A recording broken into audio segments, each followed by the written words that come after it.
Hello everyone! This video will be on the 2.4 section of the IBAA curriculum. Please pause the video for a second to look at the concepts and contents for this section. There are no formulae for this section. One sentence that summarizes this section is that the key features on graphs are represented as parameters in a function or important information about the equation. In the last section, we studied how to graph a function given the function notation. Remember how we noticed some key information about the function and used them as hints for our graph? We will dive further into this key information with some nuance as well, and also think about how we can look at the graph first and find the equation from it. First key information we'll start with are intercepts. We're already used to them, right? Y-intercepts are where the function intercepts the y-axis, and x-intercepts are where the function intercepts the x-axis. When I say the graph intercepts the y-axis, which is in graphical language, it also means that the x value is 0. These two phrases are equivalent. I know that because the coordinate of the y-intercept, for example, for R1 is 0 and -5. The same thing for the x-intercept. It means that the y value is 0.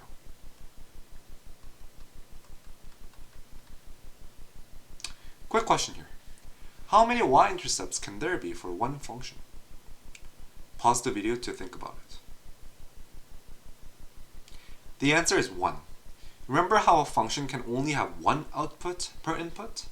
Because x equals 0 is an input for our y-intercept, there can only be one output. There's only one y-intercept. Next question. How many x-intercepts can there be for one function? Yes, infinite. There can be 0, 1, 2, or infinite number of x-intercepts.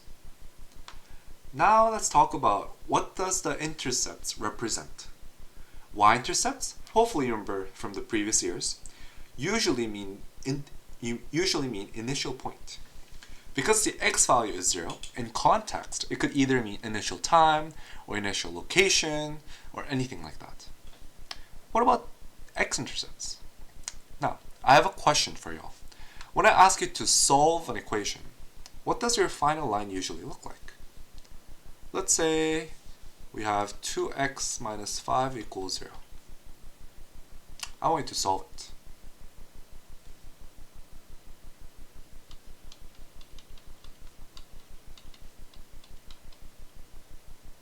You'll get x equals something, right? And remember what the x-intercept means algebraically? It is the x value when the y value is 0. This is a key part here. If you can take away one thing from this video, this is the moment. X-intercept usually means the solution of the equation. I'll say this one more time. X-intercept usually means the solution of the equation. In other words, x-intercepts are also called as zeros of functions, or roots of equations. What they mean is that the x value that produces the function to be 0 are the x-intercepts, or solutions. For example, let's say that we have a function f of x equals 2x minus 5. The x value of 2.5 will produce 0, right?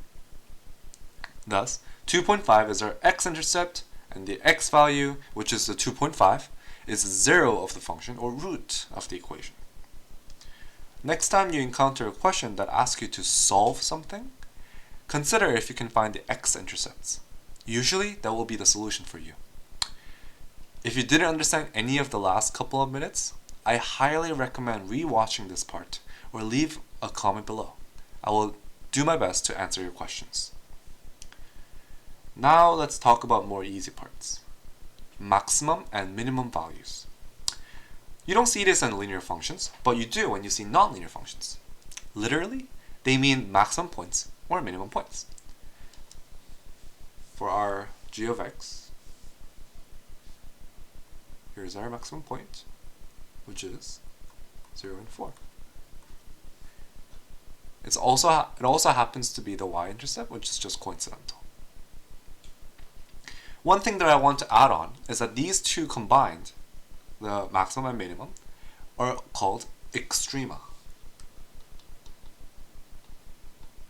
which is the plural form of extremum. Also, in future, you will encounter other kinds of shapes, and sometimes there could be local extrema or global extrema. Local extrema can be found in a shape like these. This point will be the local maximum. In a local window, the point is an extremum, but outside they're not. If the extremum is an extremum with any given window, they're global extrema. The global extrema are sometimes referred to as absolute extrema, so be aware of that. You don't have to know now, but the extrema are more relevant, especially when you learn more about the quadratic functions or calculus. I'll remind you about extrema in those videos as well. The other ones worth mentioning are symmetry and vertex. The vertex is a specific term that lies under extrema. The vertex is defined as the point at which parabola changes its direction. Obviously, our extremum, 0, 4. The word vertex is used more often in quadratic functions when we talk about vertex form, so wait until that. The symmetry is a line where the function is reflective on either side. The quadratic function has a vertical line of symmetry at the x value of the vertex. It's better explained when I show you graphically.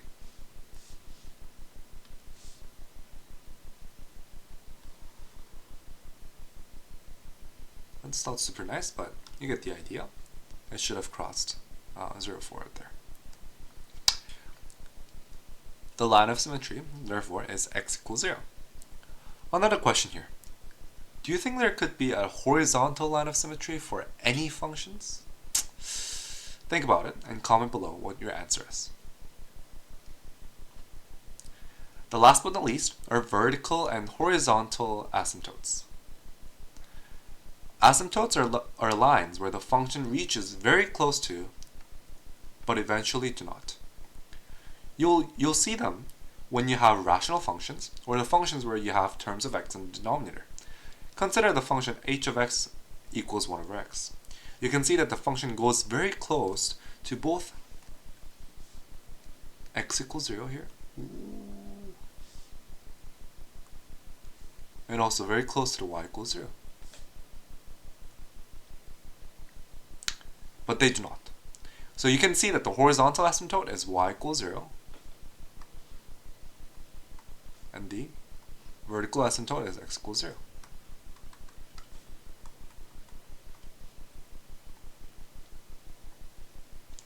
Again, more about this will be talked about in the rational functions video.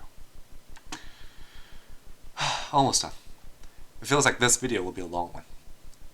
How can we find the points of intersection of two curves or lines? Well, time to bring up my calculator. Let's punch in our functions we used in this video. g of x equals negative x squared plus 4, and h of x equals 1 over x. Let's type them into the y equals menu. That's what I press there. Negative x squared plus 4.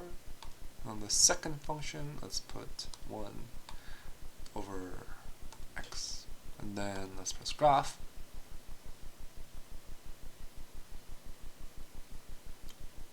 Then let's press second, and then trace. So go to calculate menu. And then we're going to go to intersect. Okay. By the way, you don't have to scroll through these. Don't mind that. Sometimes that happens. You can just press 5 because that's the index number. 5. And then let's trace. Go to the left. See the cursor moving? Go somewhere close to that. And then we're going to press enter 3 times. 1, 2, 3. Voila. So the point of intersection that we found has an x value of negative 2.115 and the y value of negative 0.473. There are 2 more points of intersections, so you can try to find them. These intersection points are also referred to as the solutions of functions. When the question asks you to find a solution of functions, then you should remember that the solution equals to the points of intersection. Do you find something weird? Because earlier in this video, I told you that the solution is equal to the x-intercept. This is confusing, right? So here's my suggestion. When you see an equation like negative x squared plus 4 equals 0, think of them as two different functions. Perhaps f of x equals negative x squared plus 4, and then g of x equals 0. Then, when you graph these two functions, you can see that the latter is just the x-axis. Then, the points of intersection between two functions are the x-intercepts as well. I hope you enjoyed this video, and try some questions in this section to really master the skills that we have learned. Anyways, I'll see you in the next video. Best wishes.